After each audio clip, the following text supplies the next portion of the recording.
Well, good evening, folks. Welcome back to the farm. It is not a nice day today, but it is a day of change. Lots of things that happen, some for the better, some for the worse, and some for, well, we'll just see how it pans out, I guess.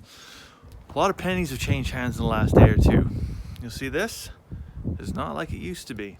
We did sell our holiday trailer, and we acquired a new one. So this one's a little bit bigger than our old one, and it has a slide. So we hopefully, if we're allowed to, take a little bit of a holiday later this year. At least go camping for a few days anyways.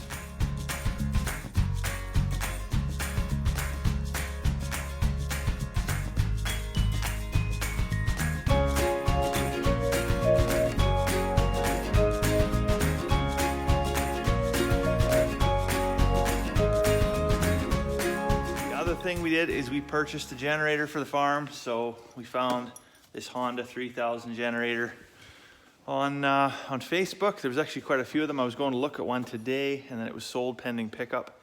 And I saw another one for $2,000, and I thought, wow, it's a bit rich, but I offered him $1,900.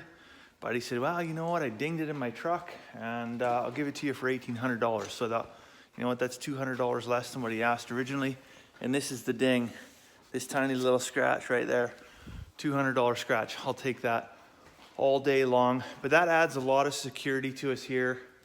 If we take a power outage or anything like that, that can pretty much, because we don't have a ton of infrastructure, so that could pretty much power the whole farm if we had to in a pinch. So pretty happy about that. On the downside, we did unfortunately lose one of our lambs yesterday. So Juliet's our oldest ewe.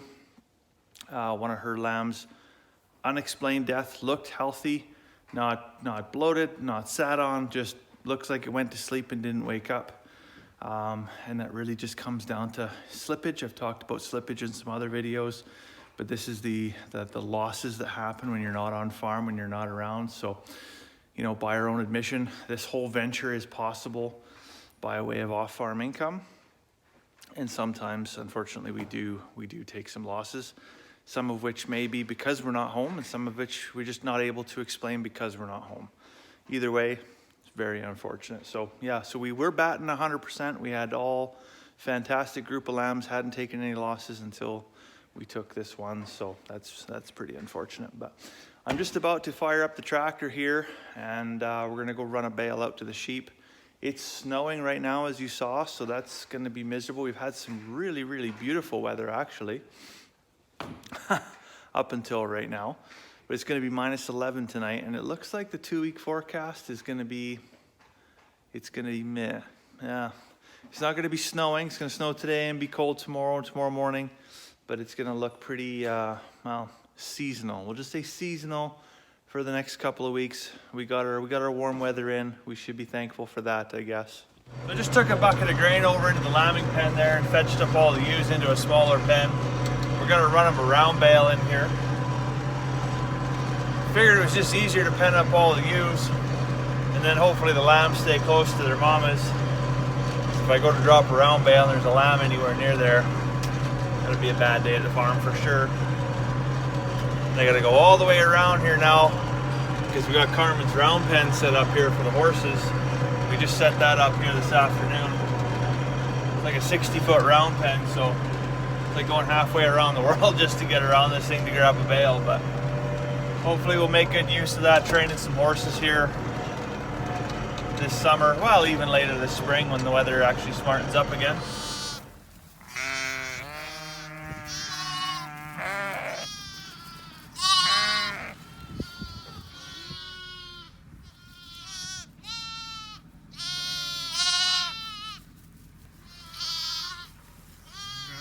All right, so I did promise a coworker of mine I would talk a little bit about feeding chickens and how we managed to feed 75 chickens on half a 5-gallon bucket of grain every day. And that's all they get is this half a bucket, right? So now, what's the secret to that? There's 2 things you can do.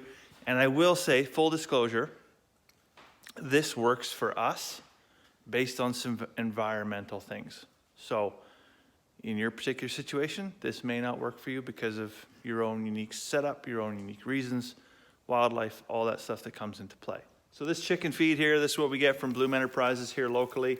It's wheat, peas, barley, oats, a little bit of canola, and like I said, 2 ways you can bring this up to cut your feed bill pretty much in half, if not lower. The first one, super easy. If you're not doing this, give it a try. Literally just add water, right? Chickens, very similarly to humans, if they're eating dry food, they're just going to eat more of it because they're trying to get the moisture out of the food. That's just something that the brain doesn't work that way. It's just a subconscious thing. So if we're thirsty, if we're dehydrated, it's second nature to us. We eat more food. Chickens do the same thing. Chickens will waste a lot of food. You see when it gets ground up, there's a lot of powdery stuff that as they grab mouthfuls of it and they flick it out of the way to get the tasty bits, if this were a wet mix, almost like a porridge, cold porridge, all those little fine particles that are just jam-packed with nutrients can't really get tossed out of the way. They just become part of the mix. So you reduce a lot of feed waste. Not only do you reduce the amount of food the chickens are eating, but you're also reducing waste as well.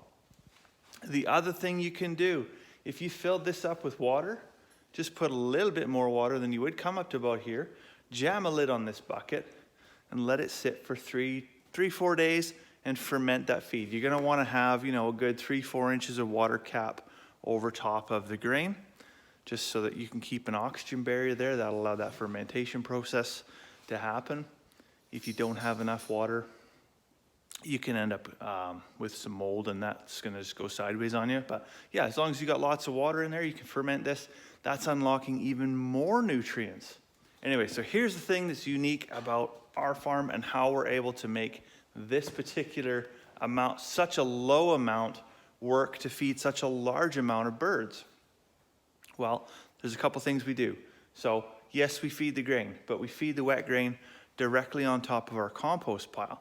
So the moisture that comes with the grain will then act to keep the compost pile moist. The chickens can dig in there. They'll get lots of grain. Some of the grain actually will sink down into the compost pile and continue to ferment, be a tasty treat later on for the chickens. We divert some food waste from local grocery stores.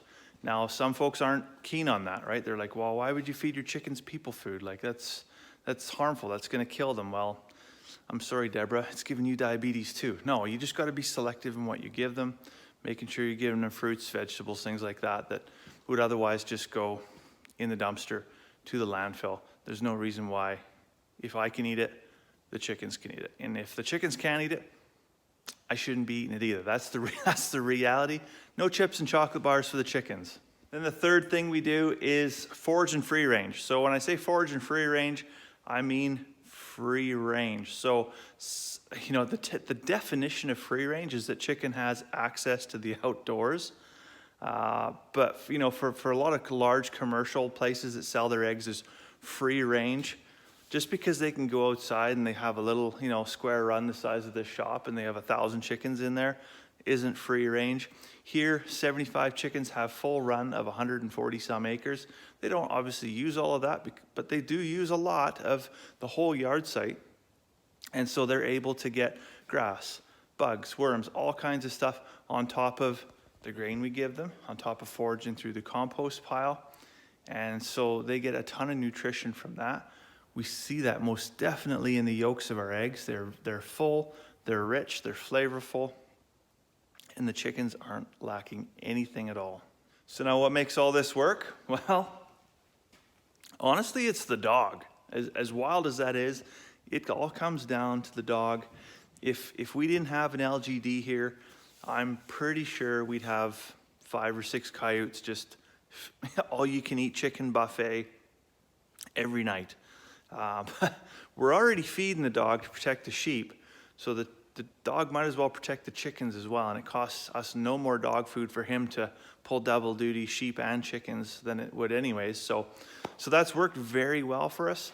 Obviously in other people's applications, based on where they're at, their proximity to a wooded area or a predator habitat may then change their own personal experience. And of course, this only works for 5 or 6 months of the year when the chickens are able to actually get out and forage on the bugs and the grass and all that stuff. The whole year they're able to forage through the compost pile.